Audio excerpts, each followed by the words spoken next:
Vayar v'ine ber basodeh. He arrives, and behold, there was a wellspring in the field. V'ine shlosha shom shlosha edrei tzon rov tzimolel. There were 3 flocks of sheep that were kneeling by the wellspring. Kimin aber hahu yashko adorim. From this wellspring, they're going to water the flocks.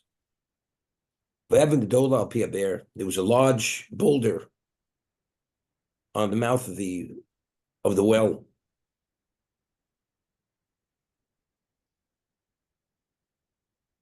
So here there's a Ramban. I mean, the Torah is being so specific, so detailed. 3 flocks. And if there were 2 flocks, what exactly is the significance of knowing how many flocks were around this wellspring? And they were well. So here the Ramban, continuously, all these parshas, they're all symbolisms of this forecast, the future that we say, that the activities of the Avos, of the patriarchs, set a dynamic for the future to foretell the future. As we said, Avram went to Mitzrayim. He came back with great wealth when he left Egypt. This sets the dynamic that ultimately Klal will go to Mitzrayim, and we leave with great wealth.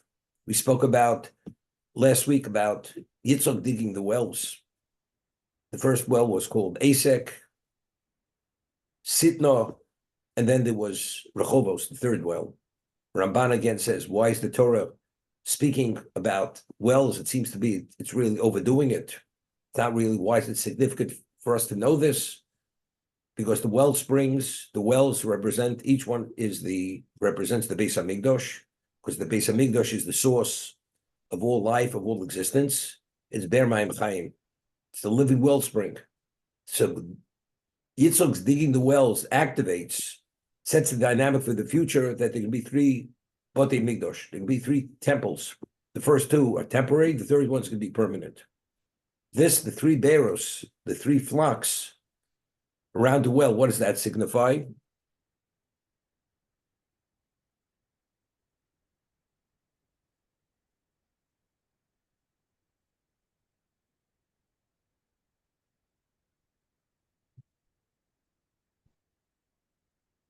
So he says over the Ramban, if you have a Ramban in your Chumash, Pasuk Beis, Rabbeinu Bereshis Rabba Gam Lezeh Sod Remez Losid. It's to foretell a secret which has relevance to the future. When he came to Choron, he passed by the well. This is the first thing he approached, was the well. And initially there were only 3 flocks. Then it says later, they told him other shepherds will come with their flocks, and they wait together, and then eventually together they all roll the boulder off the mouth of the well. And the flocks are waiting to be watered by the well.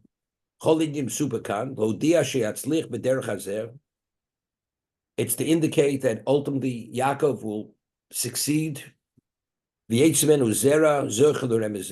he will have children that ultimately, we talk flocks, the Jewish people are referred to as flocks. The flocks are to be watered. He will merit progeny. The bear again alludes to the Beis Hamikdash. The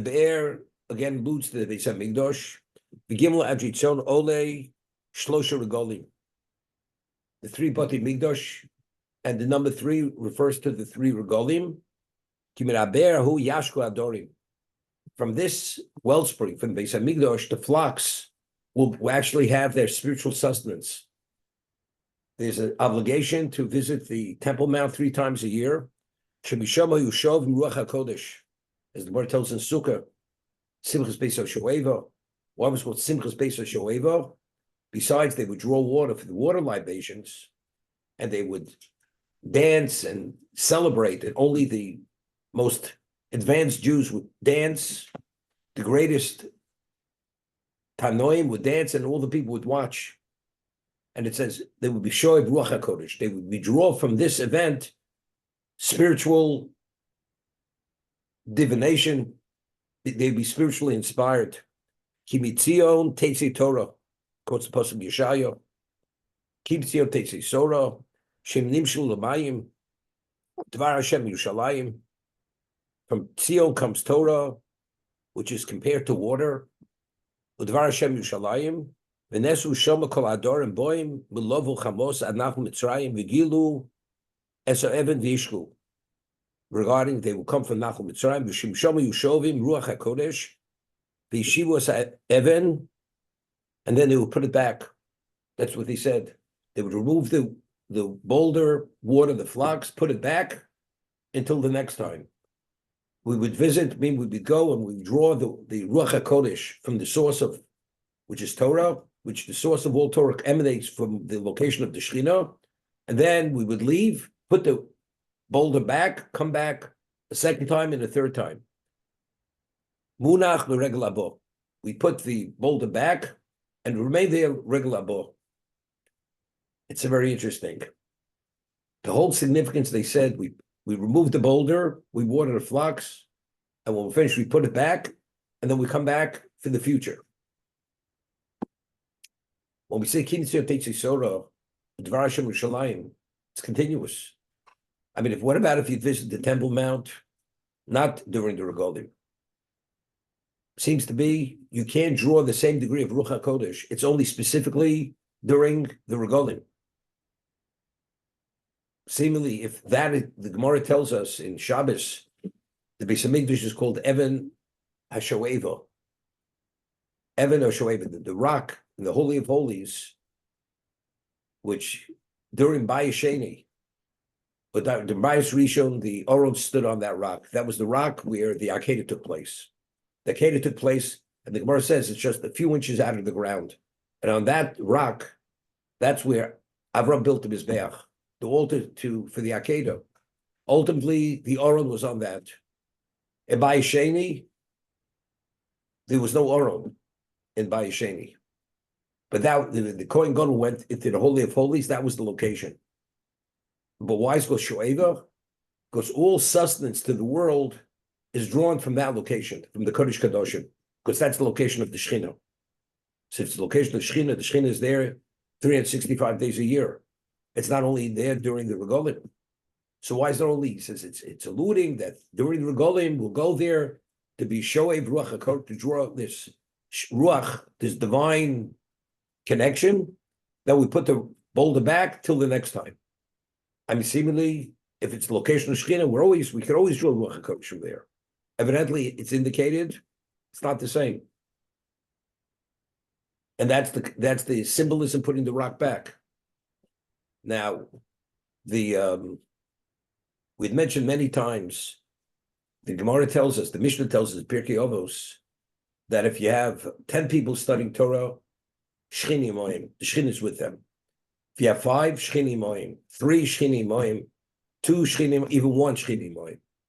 So the Maral goes to explain, so if the Shekhinah is with anyone who studied Torah, even 1 person, so why do we speak about 10, 5, 3, 2, and 1? So the Maral explains, whenever we speak about Shechini Moim, there's different intensities of Shekhinah, the different levels of the Shekhinah, God's presence being there. 1, it's there, but it's to a minimal level. 10 is the ultimate level, because that's the minyan. So we speak about, there's no question, the Beis Hamikdash is what? That's the Even HaShoeva. All sustenance, everything is drawn from there, because that's the location of the Shekhinah. And when we speak about Kimitzio Tesi Sora Dvar Hashem Yerushalayim, that's continuous. All the Siyata D'Shmaya that we have for the study of Torah, for our spirituality, emanates from the Beis Hamikdash and emanates from the Holy of Holies, because that's the location of Shekhinah. However, there's a moral I once mentioned in the past. We find that the Torah refers to the Regalim as Moadim. Moadim.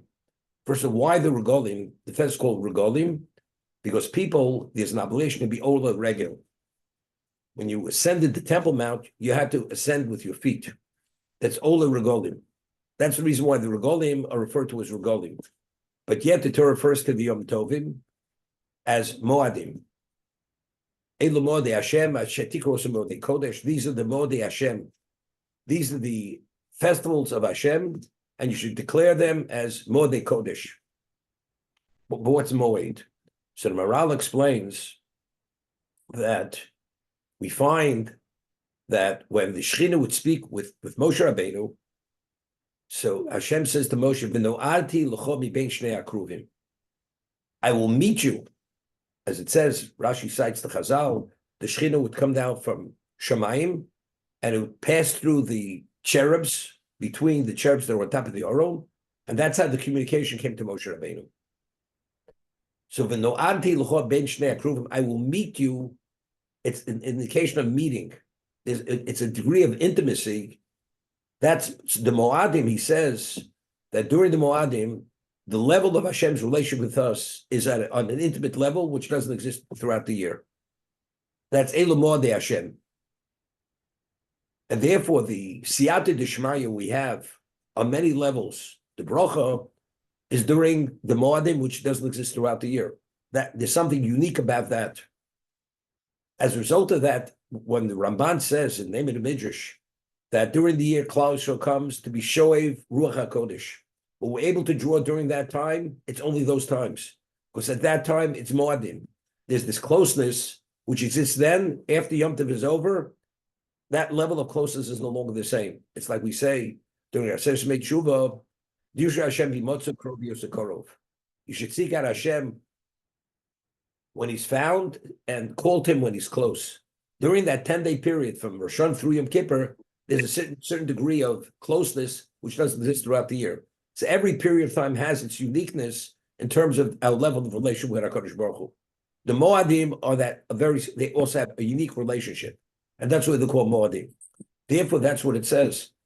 What does this allude to? The boulder on the rock on the well, we take it off. The wellspring is the Beis HaMikdash. Ki Mitzion Teitzi Sorot Var Hashem U'Shalom. All the Ruach HaKodesh, that special level comes from there. After regal is over, you put that boulder back on. It's not available till the next regal. But of course, the Shechin is there continuously. It's always Ki Mitzion Teitzi Sorot Var Hashem U'Shalom. Our relevance to Torah, to spirituality, emanates from there. That's continuous. But at that unique level of closeness, that's only during the Regalim. And therefore, that's why they're called Moadim. That's why I'm explaining this allusion, why it's specific these times and not during other times, for that reason. This class, that ponim, the word ponim means face.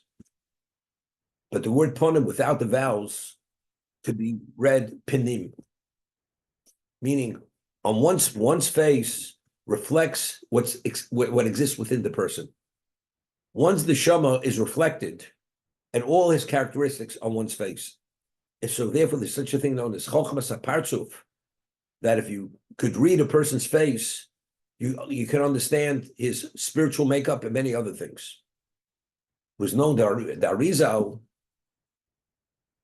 people were very afraid to see him. Why? Because the Arizal, when he would see a person's face, he would have his whole history written on his face. And the Arizal had the ability to see it. So a person sinned, or whatever person did, you could see it on his face. But the face reflects every aspect of the person. All is levels of spirituality.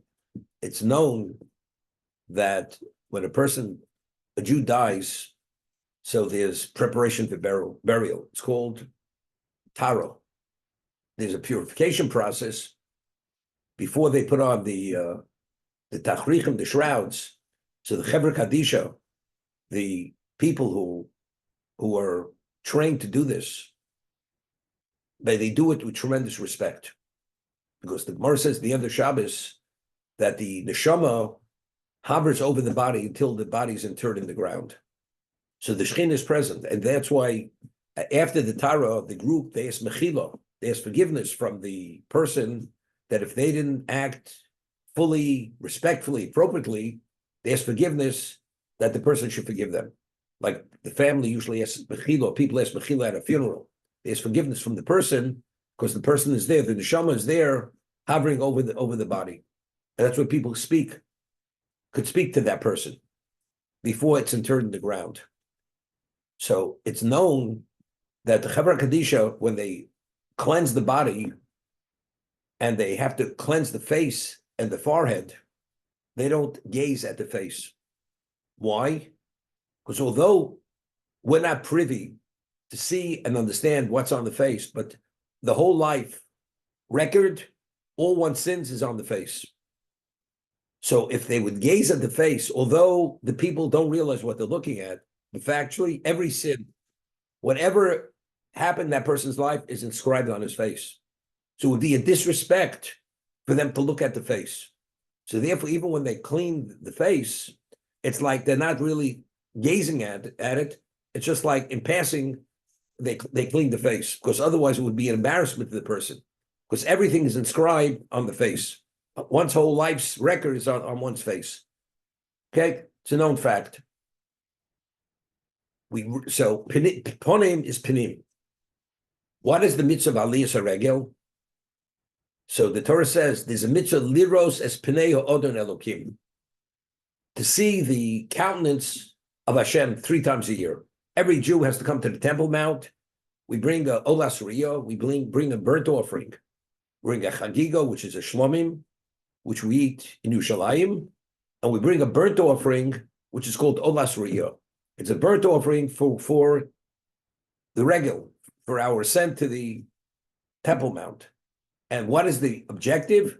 Liros is pnei ha'odon elokim, to see the countenance of the Master Hashem. That's the value.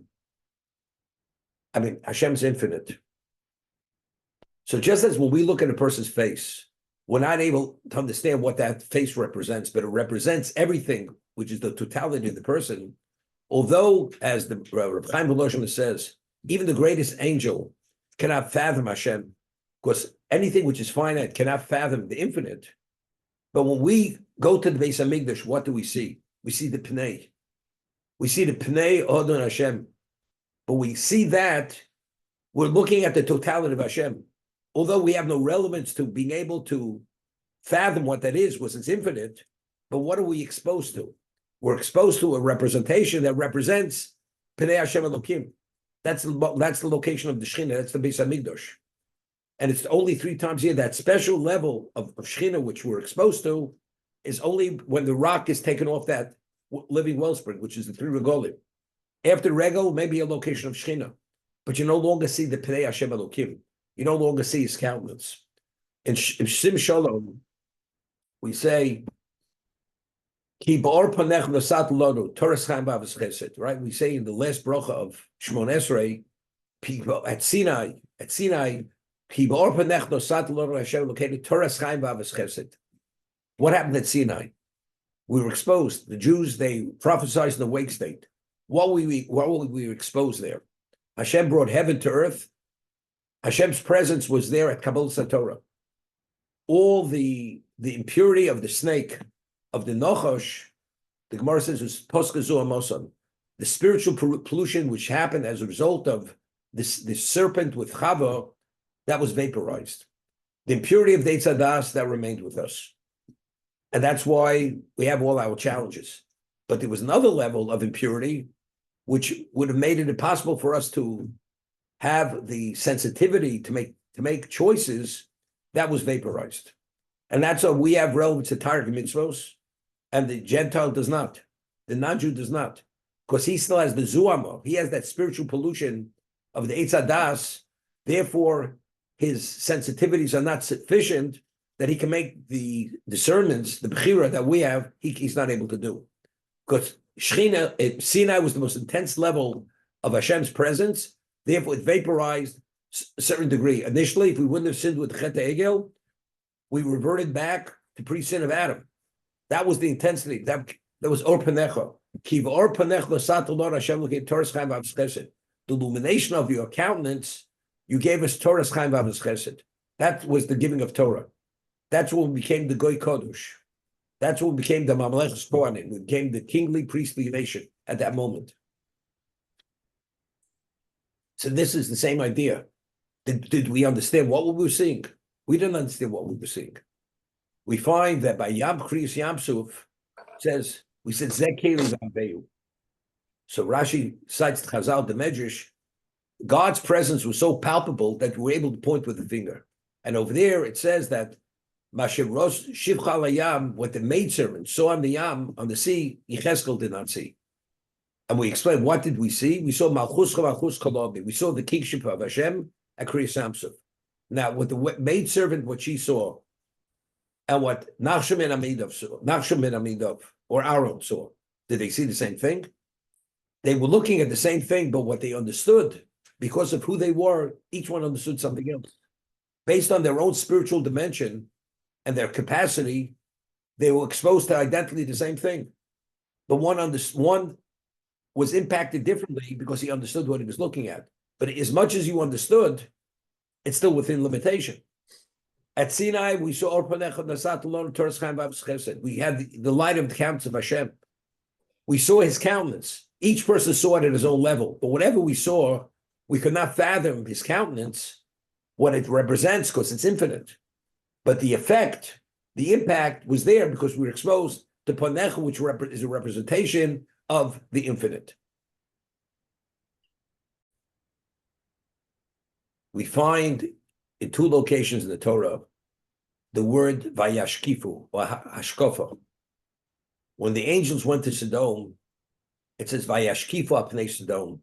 They gazed at Sodom. So Rashi over there cites the Medrash. Whenever it says Yashkifu, gazing, it indicates Midas Hadin. It's the most intense level of Midas Hadin. And over there he cites Chazal that the only thing that could overturn Midas Hadin to Midas Arachmim is giving the Matnas Aniyim, doing Chesed, the tithes that you give to the various parties, the Kohen, the Levi, the poor, those who don't have. And when we bring the Bikurim and we rid our houses of all the tithes that we distributed, we say, Hashkifa Mount Kochcha. You should gaze from your heavenly abode, Devorach Samch Yisrael, and bless your people Israel. Those are the two times it says Hashkofa. But it's gazing. What's gazing? What's Midas Hadin? Midas Hadin is precision, exactness. When the degree of scrutiny is so exact, that's Vayashkifu. That's why Yashkifu represents Midas Hadin. It's the scrutiny. But that scrutiny indicates when you look close, you see things. You see things more accurately. You see every detail. Even things that if you're at a distance, you can't see them. So the degree of evaluation, when it's Midas Hadin, it's up close. Every detail, as we say on Rosh Hashanah, during the Zichronos, we say, "In shichon v'decha." There's no such thing as forgetting before kisech vodecha, the throne of your glory. No forgetting. Anything Hashem doesn't forget. That means every nuance, every level is inscribed to the smallest detail, and that's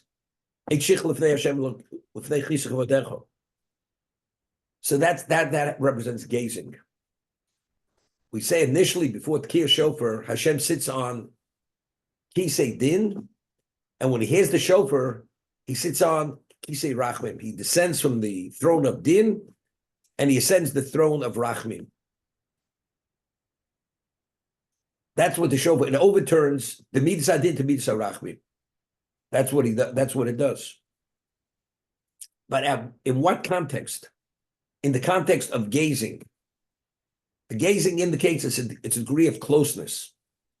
And therefore we're saying, during this period of time, although we say HaMelech HaKadosh, we refer to Hashem as Melech.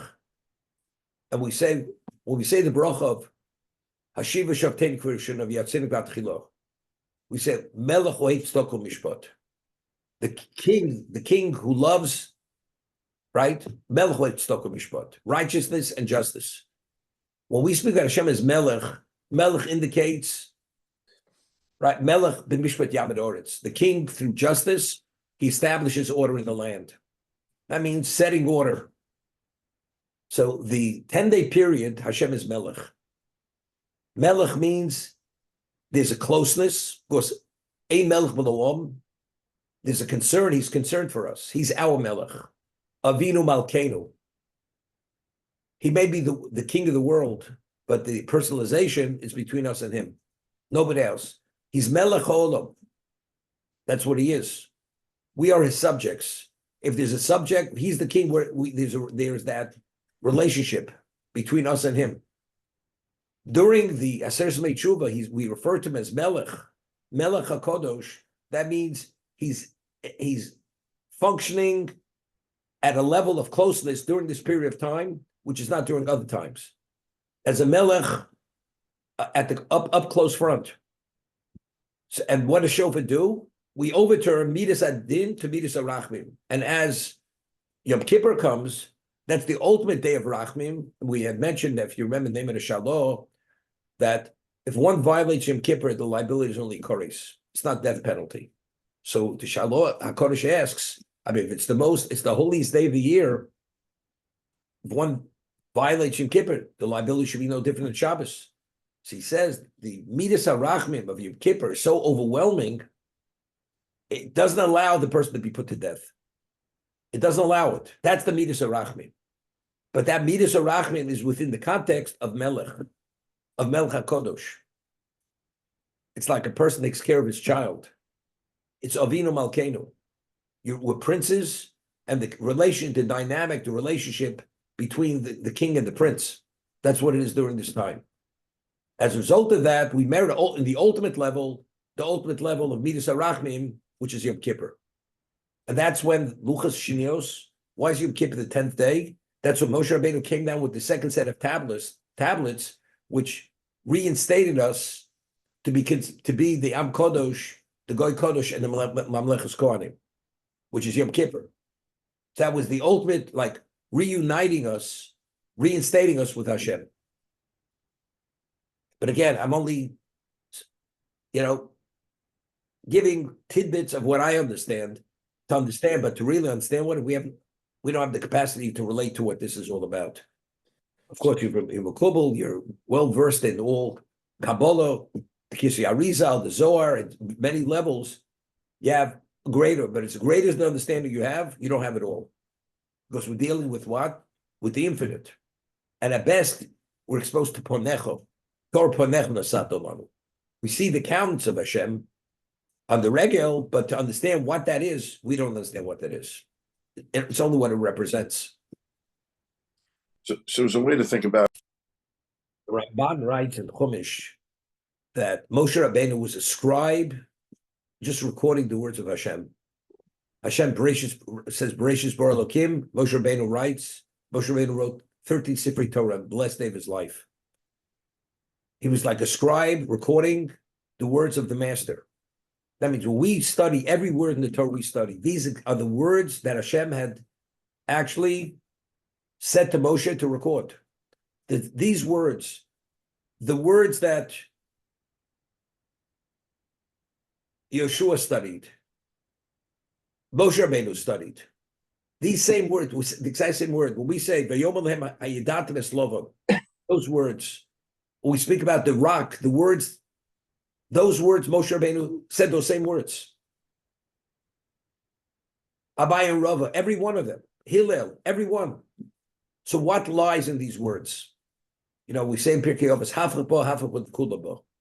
As much as you delve into Torah, everything is included. But what do we understand? We understand what? An infinitesimal is that's an understatement, what it is. Less than infinitesimal. What lies within this is infinite. There's no end to it. It's interesting. Somebody made an observation. You go to yeshiva, a child starts learning Rashi's commentary when he's, let's say, 6 years old. So the 6-year-old learns Rashi, and the Ramban learns Rashi. They're both learning the same commentary. We learn Rashi. The Godel Ador learns Rashi. When we learn Rashi, everybody is able to learn Rashi. But the takeaway is a totally different takeaway. I mean, embedded in Rashi's commentary, whatever level you're at, it's unending what lies in Rashi. And was no Rashi, when he wrote his commentary, it was written with Ruach HaKodesh. He was divinely inspired Rashi. The amount, what he wrote in his lifetime, it's unheard of. The amount of information. Rashi writes, you cannot learn Shas, you cannot learn Gemara without commentary of Rashi. Rashi was the greatest commentator. Rashi, every word that he chose, that word was chosen to communicate a certain level of understanding. The Meiri writes on Rashi that every question which Tosas asks on Rashi, he only asked the question. Meiri was a Rishon, was from an early comment. It's because they didn't understand the nuances and the choice of words which Rashi chose. If they would have understood his intent, they wouldn't have had questions on Rashi. Except Rashi wasn't there to respond. So therefore, so what lies in Rashi? I mean, something we can't even relate to a Rashi. Well, he was a vineyard keeper. He made wine. He was this. I mean, it's like a joke. He wore Hanes underwear. I mean, what's that? That's what Rashi was. He was a vineyard keeper. That's what he was. He spoke French, and he came from Worms. He came, it's all nonsense. It has nothing to do with what Rashi was. Rabbi,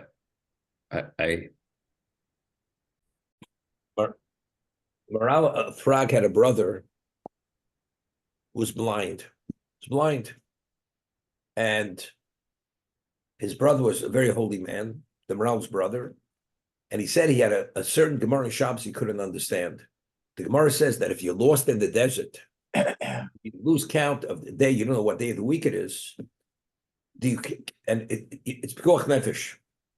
So if you're in a desert, you're permitted to violate Shabbos. But nevertheless, you should actually do something, not to forget that there's such a thing as Shabbos. So how do you count the days? Do you keep the first day of Shabbos, where it's not a question where you're putting your life in jeopardy? Or do you count the first day as the first day and the seventh day of Shabbos? And there's a whole discussion exactly how you maintain yourself when you're in the desert. Which day do you observe as Shabbos to your best ability, not to forget the Shabbos? So Maral's brother asked, he can't understand. On Shabbos, what happens? Is in the Neshama Yisera. Because it's main olam haba, we're exposed to a level of Hashem's presence. Our Neshama has like a certain expansion. That's the Neshama Yisera.